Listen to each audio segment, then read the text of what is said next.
back to another episode of the Affirmation Addict podcast.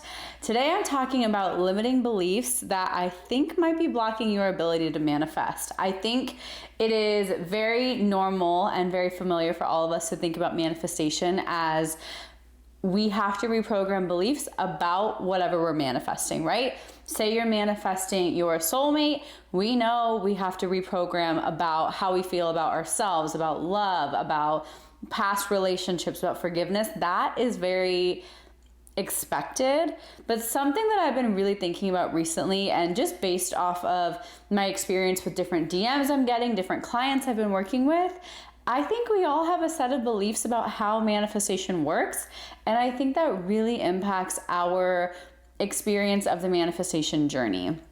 And this is something I started talking about more and more as I started understanding that the way we think manifestation works and our beliefs about manifestation in general are actually making a difference on how it shows up in our life and how things end up actually manifesting for ourselves. So I want to share with you 3 of the main beliefs that I think might be blocking or just adding a layer of hindrance to your manifestation, no matter what you're manifesting. And once again, these are all in theme of the manifestation journey. It is all about how do you feel like the journey works? How do you think manifestation works? What you expect or assume of the journey.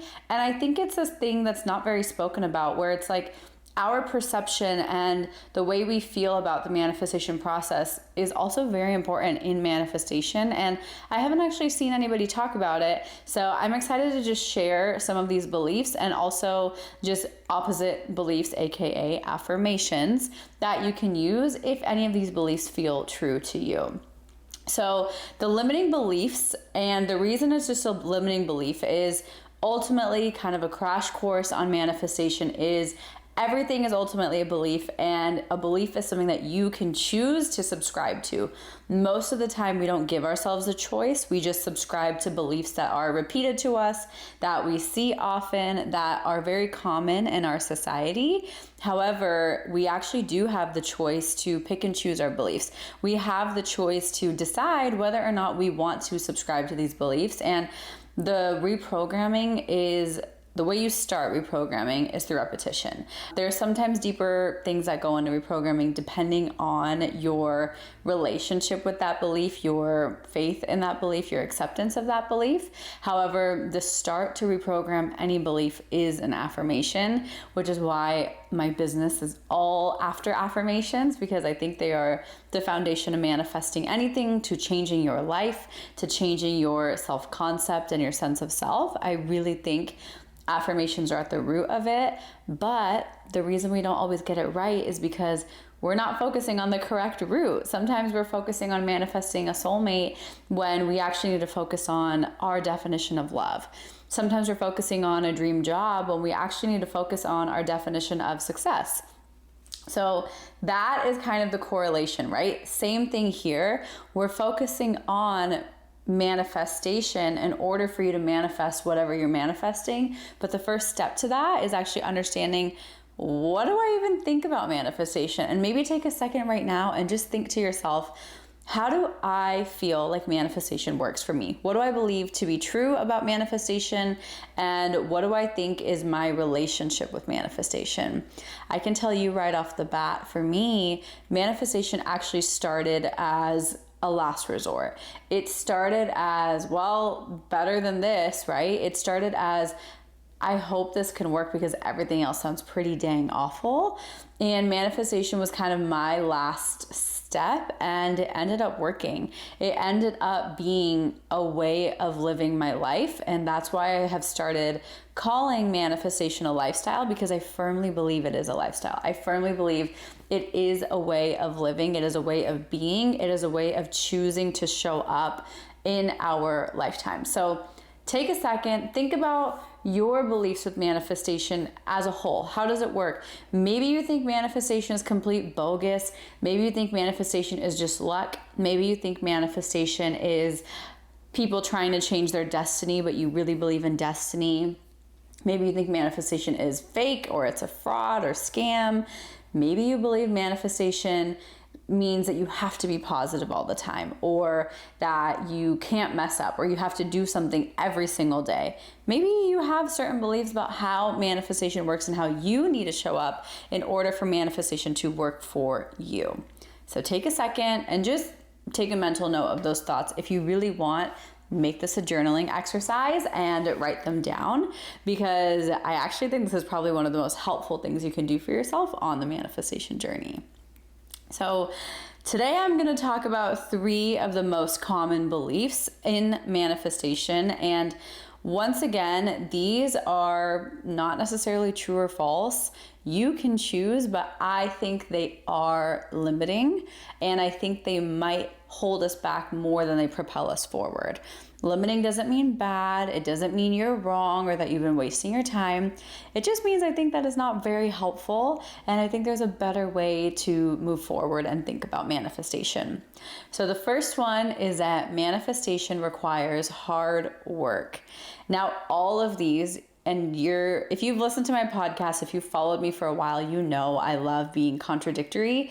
You know I love just making things uncomfortable, because I think that's the biggest way we grow. So I will say one thing, but also agree with the opposite. I love being kind of on both sides, because I think both sides are always fine. I think both sides, you can make things work with both sides. So you're going to notice a little bit of a pattern in this episode, especially with these beliefs, that I think both sides are correct. I think you can manifest by having both types of beliefs, but I think one creates more ease and one creates a little bit more frustration.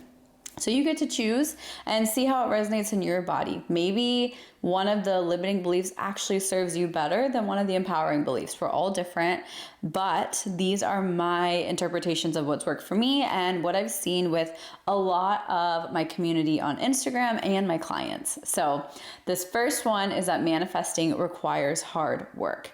Before I dive into this, I think hard work is actually up to us. It is up to us as to how we define hard work. If you define hard work as showing up every day, then yeah, manifestation does require hard work. But if you're willing to reprogram what hard means for you, and you're willing to look at the different things that go into manifestation as joyous work or empowering work or healing work, then it might be a different connotation. So manifestation does require effort. It requires, whether it's mental, emotional, energetic, physical, or spiritual, it requires effort. Even if it's the effort of just thinking, it requires some sort of effort. It requires some sort of output on your end. So manifestation requires effort. Whether that effort equals hard work is actually up to you. You get to decide what you're labeling as hard work. You can label affirmations and healing and inner child work and physical release and trauma healing as hard, or you can label that as necessary maybe. You can label that as fun. And for me, what's really worked is I think manifestation requires work. I even would call it hard work, but that's because hard work doesn't sound like a bad thing to me anymore. I've worked on reprogramming hard work as a bad thing, because I think hard work is actually a beautiful thing. However, most people think of hard work as exhausting and a waste of time and just draining. But for me, hard work is like empowering. It lights a fire under me. It's passionate.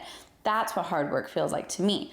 So if you don't like the term hard work, what if manifestation requires engaged effort? Manifestation requires intentional effort. Manifestation requires exciting action. Think of different ways you can say this and see if you're willing to reprogram it. Because I think hard work comes with such a bad reputation. It has such a negative connotation that it actually kind of holds us back from wanting to dive into the manifestation journey. But in reality, the work is fun. I think it's really fun to be able to fall more in love with yourself. I think it's really fun to be able to create your dreams. I think it's really fun to be able to heal to a level where you can't get triggered. To me, that's fun work. And I think if you look at it in that lens, you might be able to see that manifestation is actually work, but it's the good kind of work. And even if it is hard work, I'm doing air quotes if you're not watching the video, But even if it is quote unquote hard work, why is that a bad thing? So don't let the label of hard work be a limit that you're self-imposing unintentionally. Allow hard work to be intentional effort. Allow it to be engaged excitement and engaging action. Allow hard work to be a different label and create your own label. Maybe it's creative play. Manifestation requires creative action. Manifestation requires playful living, whatever you want to call it. But what is a different way where you can call and talk about manifestation and the effort that is required? How can you see that in a positive light rather than in a resistance-filled light? So that is the first belief. The second belief is I am not worthy or deserving of this. I think we've all struggled with this. And one thing I want to say is I actually don't believe you have to feel worthy of your manifestation in order to receive it. I used to think this, and I've probably actually said this before in different podcasts, but recently I've been on Instagram sharing my manifestations explained. So I've been going through all of my manifestations, like my soulmate, dream job, dream career, dream home, self-love, all of these things. And I actually noticed a pattern where I actually never fully felt worthy of them before they manifested, and even sometimes when they manifested. So I think worthiness is actually a big myth. Maybe worthiness is important to some extent. However, I do think you don't have to fully feel worthy in order to receive it, because I know I didn't. I know I didn't feel fully worthy of Tom because when I dated him and when we were first dating, my insecurities were at an all-time high. I know I didn't feel fully worthy of manifesting my job as a consultant because I was shocked that I got the dream job in my dream city with my dream client in my city that Tom was living in. So literally my work paid for our long distance. So I don't think worthiness is necessary, and especially worthiness of that specific desire. I think worthiness of things working out for you might be a better way to put it, but I feel like there's a misconception that we must feel worthy of our desires before they can actually reach to us. And I think that is not necessarily true, because even when I've had my desires, I didn't fully feel worthy. I doubted why I had them, and I was like, is this going to go away? So I think a better way to kind of address this worthiness is I'm worthy of good things happening to me, and I'm worthy of celebrating when good things happen to me, rather than feeling worthy of a specific desire and trying to define what worthiness even feels like. And because it's such a foreign concept that worthiness is actually probably the most neutral feeling. It's probably the most normal feeling, but because it's so talked about in the spiritual space, we think it's going to be this huge, different, life-changing, heart-opening feeling, when actually I think worthiness actually feels completely normal and neutral. So I think we put worthiness on too high of a pedestal to where we don't actually know how to experience it. And then we realize we don't feel like we're worthy. And then we assume and have basically accepted that our manifestations aren't coming because we don't feel fully worthy of them. We're basically adding a justification to why our manifestations aren't showing up. So that is why I think shifting I'm not deserving of this or I'm not worthy of this to just I am worthy of good things happening, or worthiness is my natural state of being. Like I always feel worthy because I simply am, and I don't have to justify it. I don't have to try and define it. I don't have to label it. That feels a little bit more empowering to me than trying to figure out what would I feel like when this manifests and what would worthiness in that lens feel like. I think it's a little bit kind of stuck in analysis paralysis or overanalyzing. So instead of trying to deeply understand what worthiness for a specific manifestation looks like, what if you're just worthy of good things you always have been, you always are? And we kind of drop the worthiness issue, because I can tell you with full confidence there was no way I felt worthy of Tom. Even when we met, even while we were dating, even though he was professing his love to me, I still didn't feel fully worthy for a really long time. And so I think worthiness is something that can consistently grow and expand upon, but it doesn't have to be there from the get-go, and not in the depth that I think we assume it needs to be. So the last one is, without this desire, I won't be happy. We put so much pressure on our manifestations. I think we feel like our manifestations are necessary, and we come with an angle of entitlement. And that is when the universe loves to show us our place. The universe loves to show us, no, you won't get it, because I will show you how to be okay without it. And then once we get to that point, the manifestation usually shows up. But it is a frustrating cycle. So for me, what's been helping me is, what if instead of depending so heavily on my manifestation and feeling like it's a need, what if my manifestation was just an added bonus of my life? What if it's just a cherry on top? What if it's just a gift from the universe rather than a necessity? Because wherever I'm at is good enough. Like, I'm here, I'm alive, I'm breathing. When we put that pressure on our manifestations, it creates way too much resistance, and it kind of defeats the purpose. It makes us, from the lens of the universe, who is overly generous, overly abundant, it makes us, and I'm only saying this, and I say this with love because I've done this too, it puts us in a vibration of ungrateful, unappreciative, entitled, and just like nothing is actually good enough. And I'm actually recording an entire podcast on this next week.